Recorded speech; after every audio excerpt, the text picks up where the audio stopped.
ပါရှင်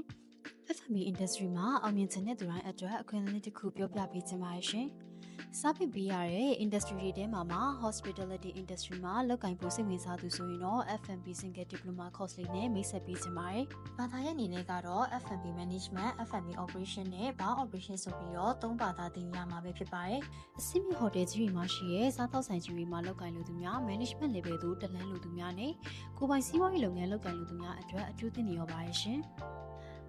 တင်တဲ့ကာလကြာချိန်ကတော့3လတာကြာမြင့်မှာဖြစ်ပြီးတော့တင်တဲ့တနေစဉ်ကာလအတွင်းမှာလည်းစာတွဲလက်တွေ့တင်ကြားပေးတဲ့အပြင်ဟိုတယ်ကြီးတွေမှာပတ်တိုင်းဝင်အောင်လုပ်ကိုင်နိုင်တဲ့အတွက်ကြောင့်တင်တဲ့ပြီးဆုံးပြီးနောက်မှာလည်းလုပ်ငန်းခွင်တည်ကြုံရရှိနိုင်ပါတယ်ရှင်။ဒါအပြင်တင်တဲ့ပြီးဆုံးလို့လုပ်ငန်းခွင်စတင်ဝင်ရောက်လူသူများနဲ့ကိုယ်ပိုင်စီးပွားရေးလုပ်ငန်းလုပ်ကိုင်လူသူများအတွက်လည်းအဆင်ပြေပါတယ်ရှင်။ဒီတန်းလေးကိုတော့မတ်လ24ရက်နေ့မှာစတင်ဖွင့်လှစ်မှာဖြစ်ပြီးတော့လူဦးရေအကန့်အသတ်ရှိတာမို့လို့ချိုတင်အနှံပေးဖို့တော့လိုပါမယ်ရှင်။